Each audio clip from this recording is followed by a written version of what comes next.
नहमदुहु व नुसल्ली अला रसूलिहिल करीम अम्मा बअद फ़अऊज़ु बिल्लाहि मिनश शैतानिर रजीम बिस्मिल्लाहिर रहमानिर रहीम अस्सलातु वस्सलामु अलैका या रसूलल्लाह व अला आलिका व अस्हाबिका या हबीबल्लाह सल्लल्लाहु तआला अलैका वसल्लम।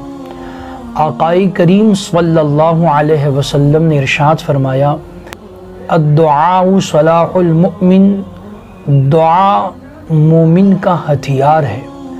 और अल्लाह तबारक व तआला ने इरशाद फरमाया, उदऊनी अस्तजिब लकुम, तुम मुझे पुकारो मैं तुम्हारी पुकार का जवाब देता हूँ।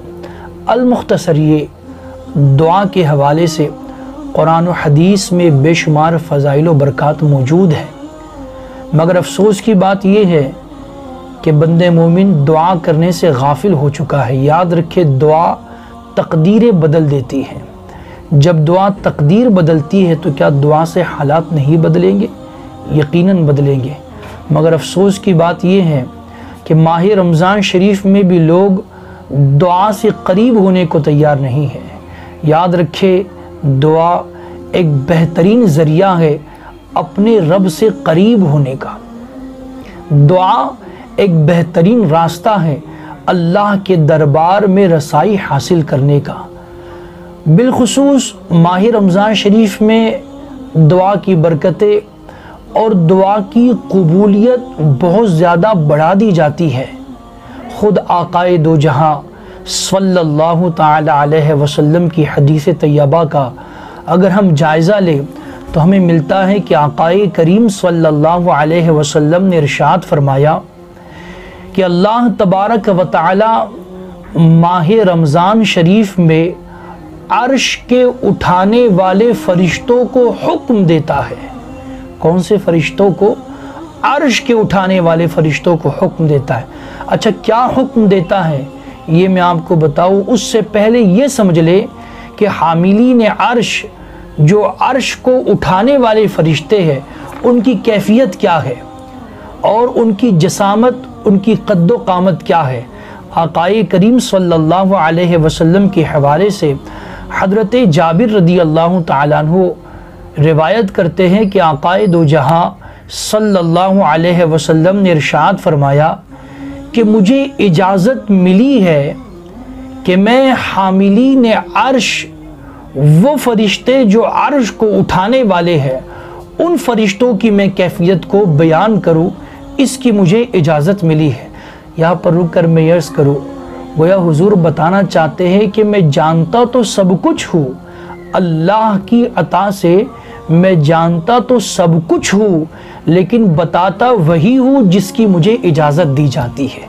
चुनांचे हुजूर ने फरमाया कि मुझे इजाज़त मिली है कि मैं अर्श के उठाने वाले फ़रिश्तों की कैफियत को बयान करूँ, उनकी हालत को बयान करूँ। चुनांचे मेरे आका सल्लल्लाहु अलैहि वसल्लम ने इरशाद फरमाया कि उसके कानों की लौ से, जो अर्श को उठाने वाले फ़रिश्ते हैं, उनमें से एक फ़रिश्ते की हुजूर कैफियत बयान कर रहे हैं कि उनके कानों की लौ से उनके मूंढे तक, ये कंधे तक, कानों की लौ से लेकर एक कंधे तक का जो फासला है, हुजूर फरमाते हैं कि ये फासला 700 बरस का फासला है। आक़ाई करीम सल्लल्लाहु अलैहि वसल्लम ने इरशाद फरमाया कि उनके कानों से उनके कंधों तक का फासला ये 700 साल के सफ़र जितना है। अल्लाह अकबर।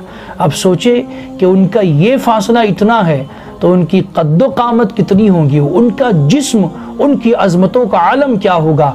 मेरे आका ने इरशाद फरमाया कि ये तमाम तर फरिश्ते वो हैं जिनको अल्लाह तबारक व तआला माह रमज़ान में हुक्म देता है कि मेरे फरिश्तों, माह रमज़ान में तुम अपनी तमाम तर इबादत, तुम अपनी तमाम तर मसरूफियात को छोड़ दो। अब तुम्हें सिर्फ इतना हुक्म है कि माह रमज़ान में मेरे रोज़ादार बंदे जब जब दुआ करें, उनकी दुआ पर तुम आमीन कहने में लग जाओ। सुभान अल्लाह। आप गौर करें कि जब एक रोज़ादार दुआ करता है तो उनकी दुआ पर आमीन कहने की ड्यूटी अल्लाह तबारक व ताला अर्श के उठाने वाले फरिश्तों को अता करता है।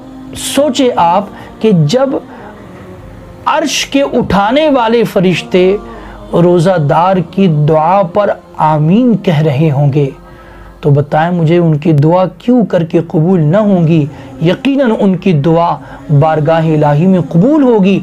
और आप हदीस मुबारका का जायज़ा लें तो आपको पता चलेगा, मेरे आका ने इरशाद फरमाया कि माह रमज़ान में अल्लाह तबारक व ताला जन्नत के दरवाज़े खोल देता है और आसमानों के दरवाज़े भी खोल देता है। अब जन्नत के दरवाज़े खोल देता है, बात समझ में आती है कि माह रमज़ान में चूँकि जन्नत की बशारत है, जन्नत के दरवाज़े खुले हैं, गोया बंदा अगर इंतकाल कर जाए तो यहाँ इंतकाल हो, वहाँ जन्नत के दरवाज़े खुले हैं, उसको जन्नत में दाखिल कर दिया जाए। लेकिन आसमान के दरवाज़े खोल देता है अल्लाह ताला। मेरे आका की इस फरमान की हिकमत क्या है? तो शारिहीन बयान फरमाते हैं, आसमान के दरवाज़े खोलने का मतलब ये है कि बंदा यहाँ दुआ करे, आसमान के दरवाज़े खुले हैं, दुआ में कोई रुकावट नहीं है, दुआ खुदा की बारगाह में पहुँच जाए।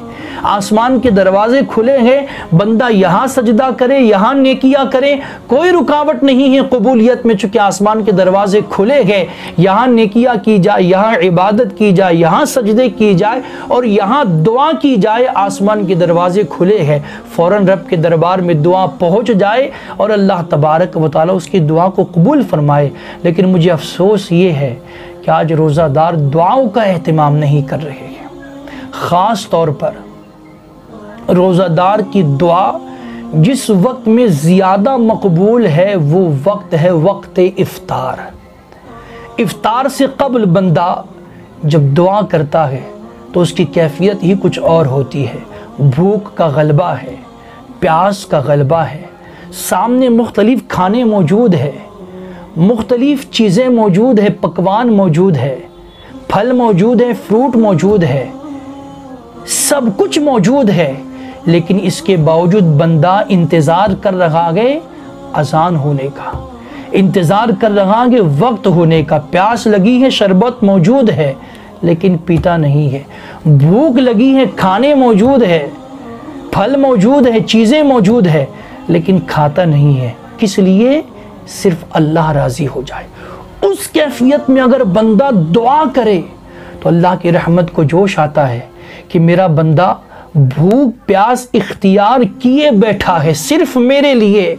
ऐसी कैफियत में बंदा जब दुआ करे तो मेरा मालिक उसकी दुआ को रद्द नहीं करता, बल्कि अल्लाह तबारक व ताला उसकी दुआ को कबूल फरमाता। जो कुछ बंदा मांगे अल्लाह तबारक व ताला उसे अता फरमाता है।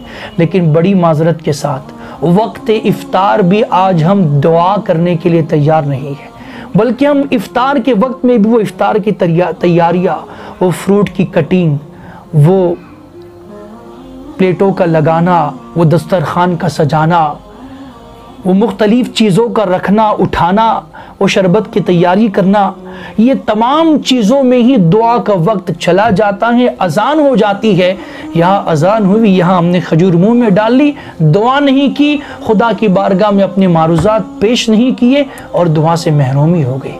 मैं आपसे गुजारिश करूँगा, इफ्तार से कबल कम से कम आधा घंटा पहले आप दस्तरखान पर बैठ जाए, अल्लाह की तस्बीह करे, इस्तिग़फ़ार करे, दुरूद व सलाम पढ़े और रब के दरबार में ज़रूर दुआ करें। इंशाअल्लाह जितनी आप एहतियाती तदाबीर अपना रहे हैं, प्रोटेक्शन के लिए बहुत सारी चीज़ें अपना रहे हैं, मैं आपसे कहूँगा एहतियात भी कीजिए, प्रोटेक्शन के लिए बहुत सारी चीज़ों का इस्तेमाल भी कीजिए, लेकिन साथ ही इफ्तार के वक्त खुदा के दरबार में गिड़गिड़ा कर दुआ करे कि मालिक पूरी दुनिया से इस कोरोना वायरस की तबाहकारी का खात्मा फरमा दे। इंशाअल्लाह रोज़ादार की वक्त इफ्तार की जाने वाली दुआ रद्द नहीं होगी बल्कि कबूल होगी। और ए रोज़ादारों, तुम्हारी दुआओं की बदौलत अल्लाह तबारक व तआला ज़रूर बेज़रूर दुनिया से कोरोना वायरस का ख़ात्मा फरमाएगा, इस महामारी से अल्लाह नजात अता फरमाएगा और अल्लाह बेहतरीन हालात जल्द अज जल्द पैदा फरमाएगा। मेरी आपसे गुजारिश है, दुआ का भरपूर तौर पर एहतमाम करें, वक्त इफ्तार भी दुआ करें, वक्त तहज्जुद भी दुआ करें। जब जब मौका मिल रहा है तब तब आप अपने रब के दरबार में खूब दुआएं करें, गिड़गिड़ाए इल्तिजाए पेश करें। अल्लाह पाक सबकी दुआओं को कबूल भी करता गए और दुआ के समरात और दुआ की बरकतें अल्लाह पाक अता फरमाता है। मैं दुआ गो हूँ अल्लाह तबारक व तआला की बारगाह में, मेरे मालिक तेरे बंदे जब जब जो जो जायज़ दुआ करें तो सबकी दुआओं को कबूल फरमा। आमीन बिजाही सय्यिदिल मुरसलीन सल्लल्लाहु अलैहि व आलिहि व अस्हाबिहि अजमईन।